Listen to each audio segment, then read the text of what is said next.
Sementara itu 3 hari terisolir, 36 warga Cidadap Kabupaten Sukabumi, Jawa Barat dievakuasi petugas gabungan dengan perahu karet ke posko pengungsian. Sebelumnya puluhan warga tersebut terjebak setelah akses jembatan satu-satunya warga terputus akibat luapan Sungai Cidadap. Luar biasa, mudah-mudahan terus diberikan kesehatan selamanya tim dari Basarnas dan juga dari semua yang hadir di sini untuk mengevakuasi. Puluhan warga di Kampung Cisarua, Desa Cidadap, Kabupaten Sukabumi akhirnya berhasil dievakuasi tim SAR gabungan Basarnas, TNI, Polri, dan Damkar. Mereka terisolir karena rumahnya rusak dan hanyut terbawa arus sungai pada Rabu 17 Desember 2025. Tak hanya itu, jembatan yang merupakan akses satu-satunya warga terputus usai diterjang banjir luapan Sungai Cidadap. Akibat kejadian itu, mereka sempat terjebak selama 3 hari. Proses evakuasi dilakukan secara bertahap, sejumlah lansia dan anak-anak menjadi prioritas utama yang dievakuasi. Puluhan warga ini dievakuasi petugas menggunakan 2 perahu karet menuju posko pengungsian yang berada di Sekolah Dasar Kawung Luwuk. Petugas sempat mengalami kesulitan karena harus melintasi derasnya arus sungai untuk mencapai lokasi yang aman.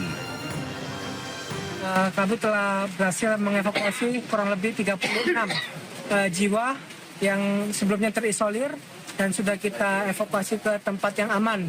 Untuk jumlah 3 orang lagi yang masih bertahan, nanti kita akan coba koordinasi kembali untuk evakuasi selanjutnya. Ya, informasi yang kita terima, salah satu jembatan akses mereka satu-satunya sudah terputus oleh terjangan banjir, sehingga mereka terisolir, tidak bisa pindah ke tempat yang lebih aman. Dalam evakuasi ini, sebanyak 36 warga berhasil dievakuasi tim SAR gabungan.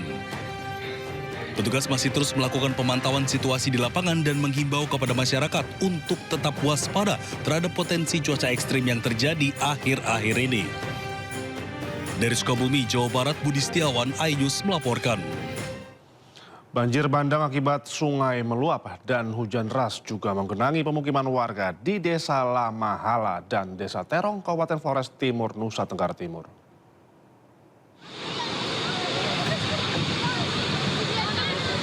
Banjir bandang rendam permukiman warga Desa Terong dan Lamahala, Flores Timur, akibat hujan deras yang mengguyur wilayah Adonara Timur, mengakibatkan 2 sungai meluap. Derasnya air sungai meluap hingga ke permukaan jalan dan permukiman warga. Tidak hanya terendam air, luapan kali juga berisi lumpur melanda di Desa Lamahala dan Desa Terong. Puluhan warga terendam air setinggi 150 cm dan merusak 2 rumah warga akibat arus banjir yang kuat.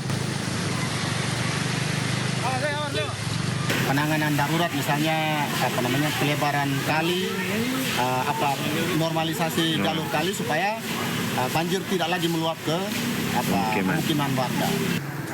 Beruntung tidak ada korban jiwa dalam peristiwa banjir bandang, hanya 2 rumah warga rusak parah terdapat banjir.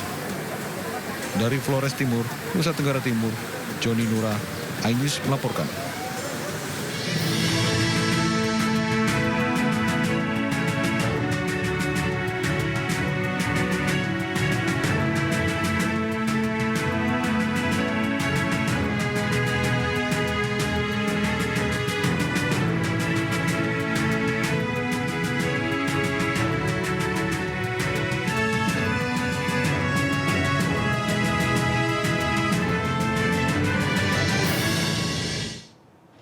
Warga korban banjir bandang dan longsor di Desa Meunasah, Mancang, Kecamatan Miurah, 2 Kabupaten PD Jaya Aceh terpaksa memanfaatkan genset bekas sebagai sumber penerangan di malam hari.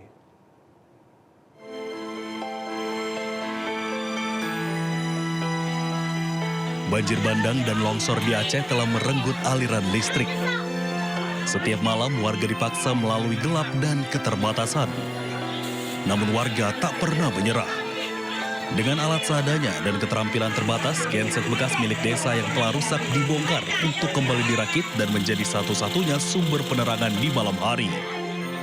Meski kondisinya tak stabil dan kerap mati mendadak, namun warga tetap bertahan sambil berharap listrik kembali menyala. Semua dari 3 mesin yang ada itu yang rusak diganti dengan artinya dirakit kembali, diambil yang bagus dari mesin itu dipasang ke sini, dari mesin satu lagi dipasang ke sini sehingga hidup kemudian. Tak hanya untuk penerangan, genset tersebut juga dimanfaatkan untuk menghidupkan mesin pompa air sumur bor yang selamat dari terjangan bencana guna memenuhi kebutuhan air para pengungsi.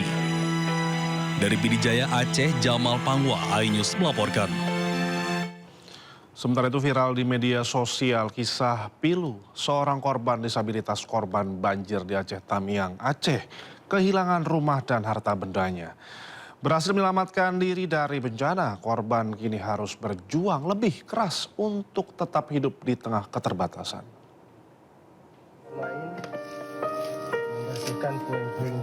Zulkarnain, seorang pria penyandang disabilitas di Aceh Tamiang, Aceh ini kehilangan rumah dan harta bendanya akibat banjir bandang. Rumah sederhana yang selama ini menjadi tempatnya berteduh, hanyut dihantam banjir. Harta bendanya hancur tak tersisa. Dalam video diceritakan bahwa Zulkarnain telah ditinggal ayahnya sejak kecil dan menjalani hidup tanpa sosok ayah selama 34 tahun lamanya. Kini di tengah bencana, mereka yang paling terbatas dipaksa berjuang lebih keras. Pasca banjir dan longsor, nestapa baru kini menghantam warga Tapanuli Tengah, Sumatera Utara. Krisis air bersih memaksa para korban bertahan hidup dengan kondisi memprihatinkan.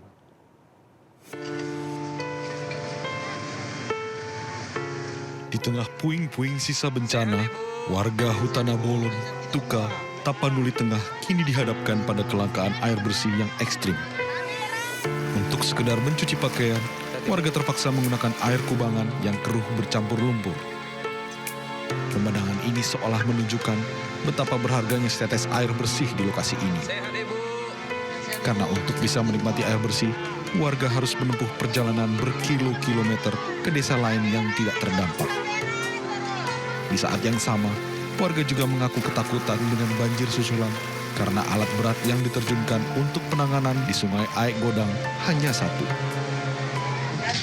Kalau bisa ditambahlah alat berat itu, karena bisa numpuk semua di sungai sana.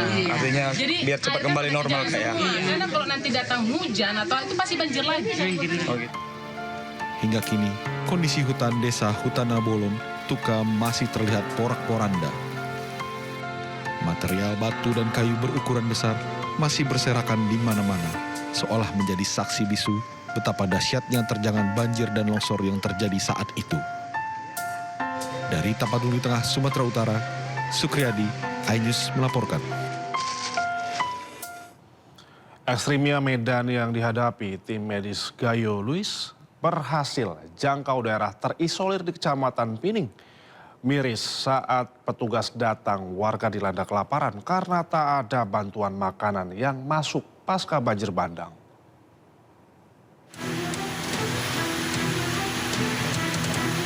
Tim kesehatan didampingi TNI berhasil menembus daerah terisolir yaitu Kecamatan Pining, Kabupaten Gayo Lues. Perjalanan ini mereka tempuh selama 9 jam. Panjangnya durasi perjalanan dikarenakan jarak sejauh 18 km terputus pasca banjir bandang dan tanah longsor akhir November lalu.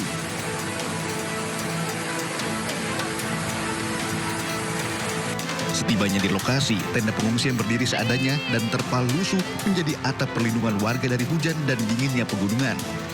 Persediaan makanan pun mulai menipis dan banyak anak-anak yang mulai kekurangan nutrisi.